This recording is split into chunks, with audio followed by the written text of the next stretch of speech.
Hello and welcome back to my channel. और आज के इस वीडियो में हम पढ़ेंगे टाइफॉइड के बारे में।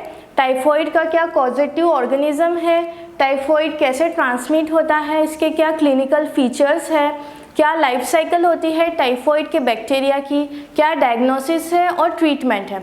इन सभी के बारे में हम डिटेल में पढ़ने वाले हैं इस वीडियो में, तो एंड तक बने रहिएगा इस वीडियो में।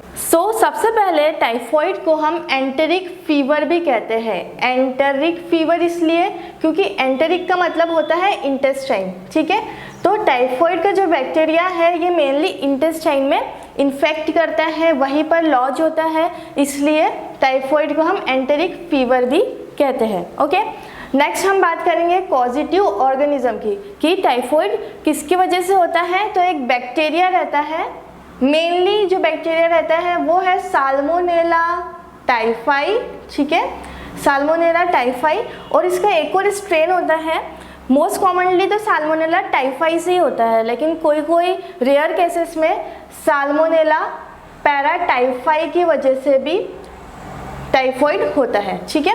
आपको याद रखना है टाइफॉइड किसकी वजह से हो रहा है, Salmonella typhi and Salmonella paratyphi. Okay, Salmonella typhi जो बैक्टीरिया है वो कैसा बैक्टीरिया है, ग्राम नेगेटिव बैक्टीरिया है। ओके, ग्राम नेगेटिव बैक्टीरिया होता है। साथ में ये स्पोर फॉर्म करता है नहीं, ये स्पोर नहीं फॉर्म करता है, तो ये नॉन स्पोर फॉर्मिंग बैक्टीरिया है, ठीक है। अगर ये बैक्टीरिया के बारे में आपको पूछे इसकी माइक्रोबायोलॉजी क्या है, साल्मोनेला टाइफाई एक ग्राम नेगेटिव बैक्टीरिया है और नॉन स्पोर फॉर्मिंग बैक्टीरिया है।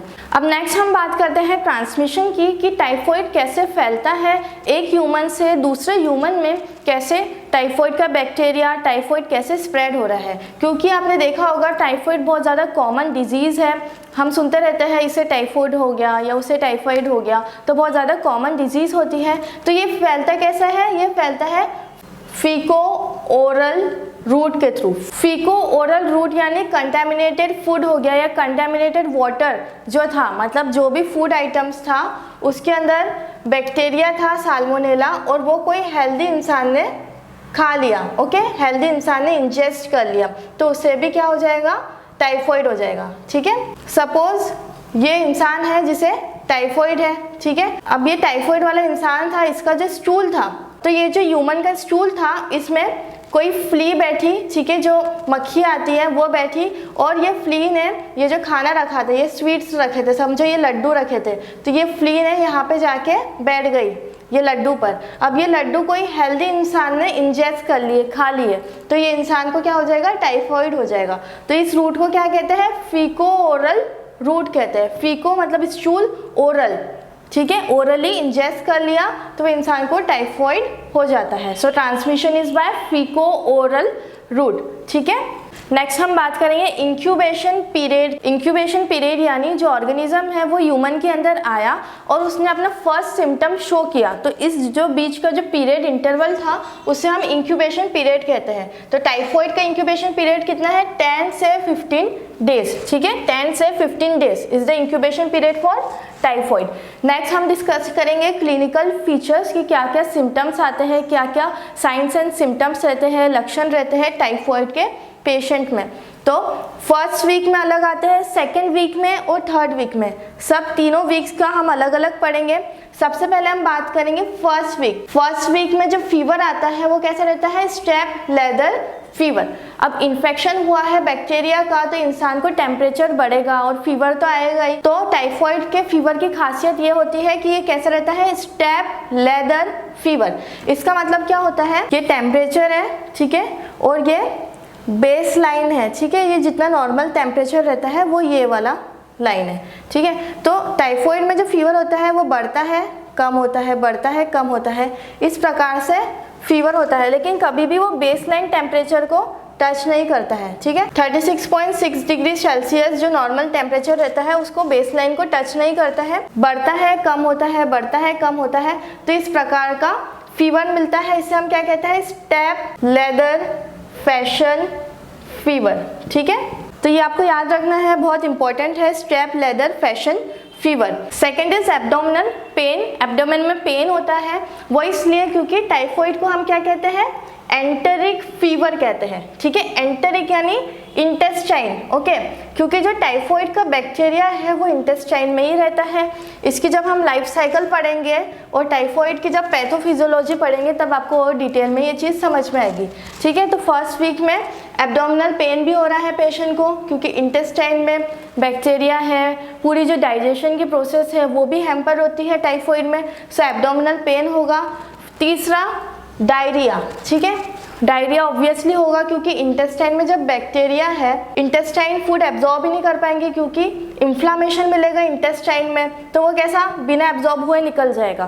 तो डायरिया की खासियत ये है कि इसमें जो डायरिया होता है वो कैसा होता है, पी सूप स्टूल, ठीक है, पी सूप स्टूल, जो स्टूल रहेगा वो ऐसा लगेगा कि पी का सूप हो, ठीक है। सो पी सूप स्टूल आपको याद रखना है। फर्स्ट वीक में हमने क्या देखा, स्टेप लैडर फीवर है, एब्डोमिनल पेन है और डायरिया है, कैसा है, पी सूप स्टूल जैसा, ठीक है। तो ये फर्स्ट वीक में क्लिनिकल फीचर्स आएंगे। नाउ नेक्स्ट, एक हफ्ते तक पेशेंट को फीवर रहा, फीवर उतरा नहीं है, उसने मेडिसिन नहीं ली, ठीक है, तो सेकेंड वीक पे आ जाते हैं, ठीक है। आप जनरली 3-4 दिन का फीवर रहता है वो उतर जाता है अगर वायरल होता है, लेकिन अगर लंबे समय तक फीवर हो रहा है तो डॉक्टर आपको एडवाइस करता है कि आप टाइफॉइड की जांच कराएं, यानी विडाल टेस्ट करवाएं या मलेरियल एंटीजन जो मलेरियल पैरासाइट है उसकी जांच करवाएं, ठीक है। तो फर्स्ट वीक हो गया, फिर उसके बाद उसका बुखार उतरा नहीं। अब सेकेंड वीक में क्या क्या क्लिनिकल फीचर्स आएंगे, अगर वो पेशेंट ने मेडिसिन नहीं ली है टाइफॉइड की तो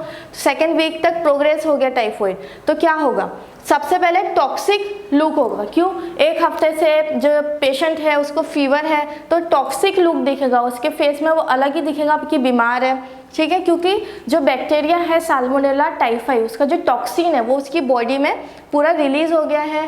ये कौन सा टॉक्सिन रिलीज करता है, एंटीरोटॉक्सिन, ठीक है। एंटीरो, वापस से एंटीरो का मतलब क्या हो गया, इंटेस्टाइन, ठीक है, तो एंटीरोटॉक्सिन रिलीज करता है Salmonella typhi. So toxic look होगा। फेस उसका कैसा रह रहा है, संकन फेस मिल रहा है, मतलब जो पूरा फेस है उसका पूरा फैट चले जाएगा, उसकी चिक बोन्स नजर आएंगी, आंखों के नीचे पूरा गड्ढे नजर आएंगे, तो संकन फेस रहेगा। और इसके अलावा स्प्लीनोमेगेली, ठीक है, बॉडी में अगर इन्फेक्शन हो रहा है तो क्या होता है, जनरली स्प्लीन इनलार्ज हो जाता है। स्प्लीन क्या है, रेटिकुलो एंडोथेलियल सिस्टम का पार्ट होता है। बॉडी में कुछ भी अगर फॉरेन बॉडी है, कोई भी बैक्टीरिया है तो उसे ख़त्म करने का काम स्प्लीन का रहता है। तो स्प्लीन क्या हो जा रहा है, इसमें बढ़ जा रहा है, स्प्लीनोमेगेली मिल रही है। इसके अलावा एब्डोमिनल डिस्टेंशन, मतलब एब्डोमेन कैसे हो जाएगा, फूल जाएगा, ठीक है, एब्डोमिनल डिस्टेंशन हो जाएगा सेकेंड वीक में। सेकेंड वीक में बहुत ही इंपॉर्टेंट जो क्लिनिकल फीचर रहता है या क्लिनिकल साइन रहता है वो रहता है रोज स्पॉट। रोज कैसा होता है, रेड कलर का होता है, ठीक है, तो चखट्टे मिलते हैं रेड कलर के, कैसे रहते हैं, रेड मैक्यूलो पेपुलर रैश रहते हैं, मैक्यूल एंड पेप्यूल, ठीक है। मैक्यूल जो रहता है वो उभरा हुआ नहीं रहता है, पेप्यूल थोड़ा सा उभरा हुआ रहता है स्किन के ऊपर, ठीक है। तो ये मैक्यूलो पेपुलर रैश होता है जिसका डायमीटर कितना रहता है, 2 से 4 मिलीमीटर का डायमीटर होता है।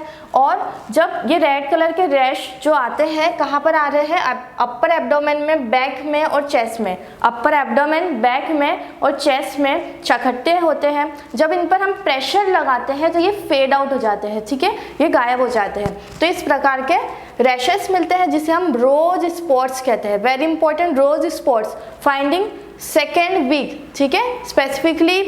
तो फर्स्ट और सेकेंड वीक में कभी भी आ जाते हैं, लेकिन जनरली सेकेंड वीक में हम इसमें पढ़ते हैं।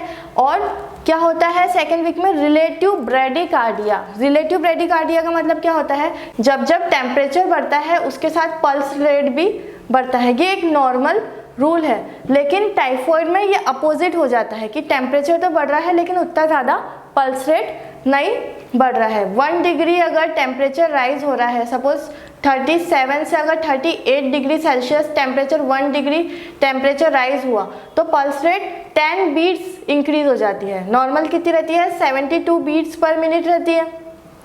तो 1 डिग्री टेम्परेचर राइज होने से 10 बीट्स बढ़ जाती है, लेकिन टाइफॉइड में ऐसा नहीं मिलता है।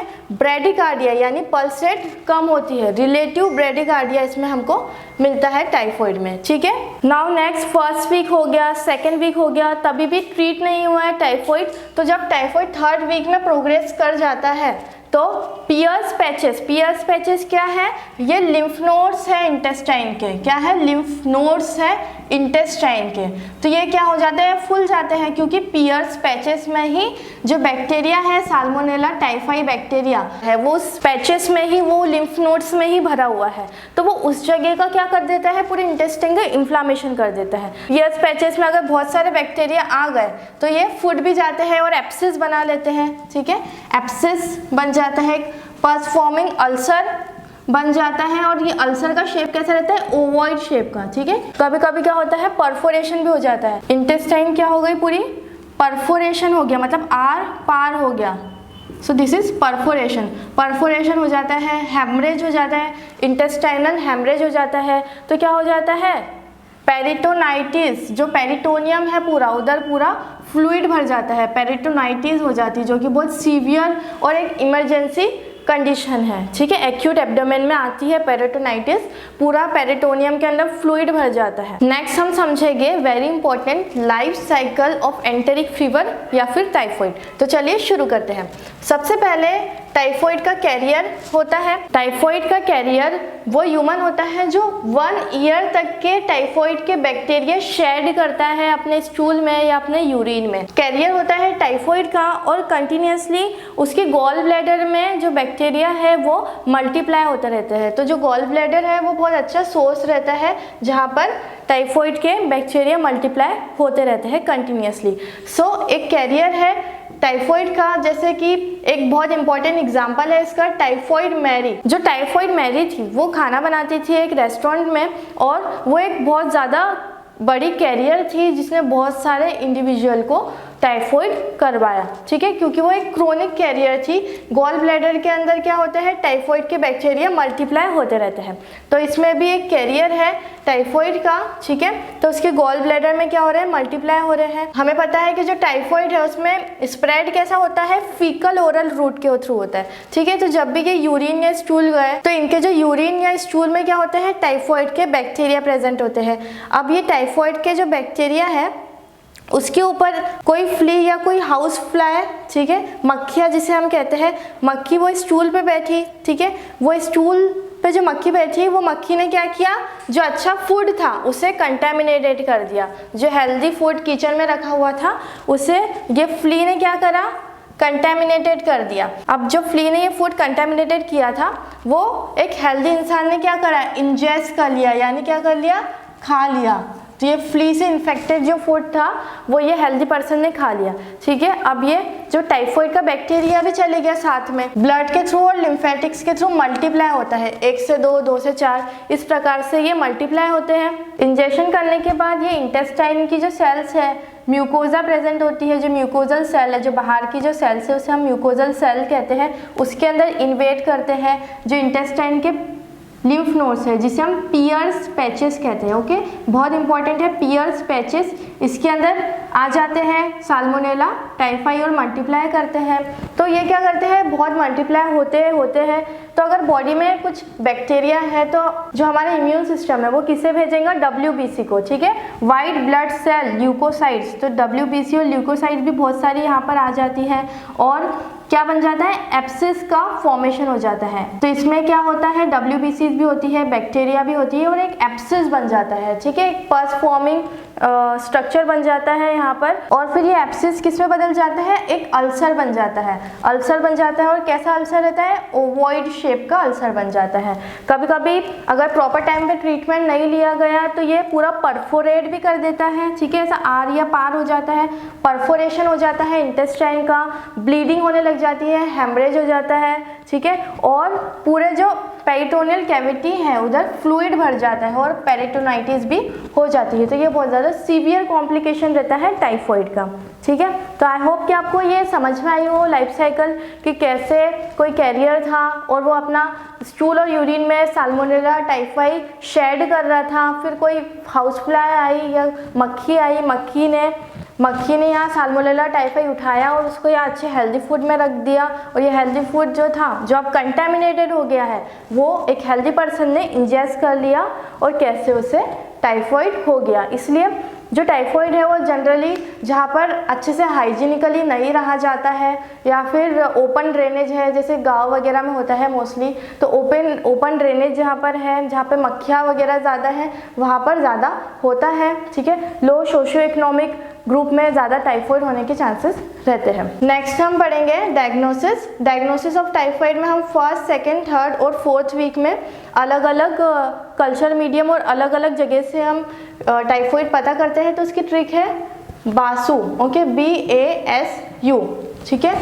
फर्स्ट वीक में ब्लड कल्चर से पता करते हैं, ठीक है। सेकेंड वीक में एग्लूटिनेशन टेस्ट, ठीक है, agglutination test, antigen antibody test जो होता है उसे एग्लूटिनेशन टेस्ट बोलते हैं, जिसे हम विडाल टेस्ट बोलते हैं, ठीक है, विडाल टेस्ट। थर्ड वीक में H फॉर स्टूल, ठीक है, और फोर्थ वीक में U for urine culture. Third week में स्टूल कल्चर, स्टूल का कल्चर करते हैं, जो टाइफॉइड का पेशेंट है उसके स्टूल का कल्चर करते हैं और माइक्रोस्कोप में देखते हैं टाइफॉइड के बैक्टीरिया को। फोर्थ वीक में यूरिन का कल्चर करते हैं और टाइफॉइड के बैक्टीरिया देखते हैं, ठीक। ये हमने क्या करी बात, diagnosis of typhoid. Now last हम पढ़ेंगे ट्रीटमेंट के बारे में, टाइफॉइड के पेशेंट को क्या ट्रीटमेंट देते हैं। सबसे पहले हम एडिक्वेट रेस्ट करने का बोलते हैं, ठीक है। टाइफॉइड में डाइट बहुत ज़्यादा इंपॉर्टेंट है, क्योंकि इंटेस्टाइन में परफोरेशन हो गया है तो प्रॉपर तरीके से पेशेंट डाइजेस्ट नहीं कर पाता है, इसलिए लाइट डाइट देते हैं, बनानास, ठीक है, बनानास रिकमेंड करते हैं हम, हाई फाइबर हो जिसमें, ठीक है। और इसके अलावा एंटीबायोटिक्स देते हैं, जैसे सिप्रोफ्लॉक्सासिन, है ना, इस प्रकार की एंटीबायोटिक देते हैं, क्योंकि ये एक बैक्टीरिया के कारण हो रहा है। एक क्लासिकल ड्रग रहता है टाइफॉइड का जिसे हम कहते हैं क्लोरोएम्फेनिकोल, ठीक है, ये ड्रग देते हैं 500 mg 6 आवरली। तो ये बात करी हमने ट्रीटमेंट की। आई होप कि आपको ये वीडियो समझ में आया हो। Do like, share, subscribe to my channel. I am doctor Prachi and thank you so much for watching.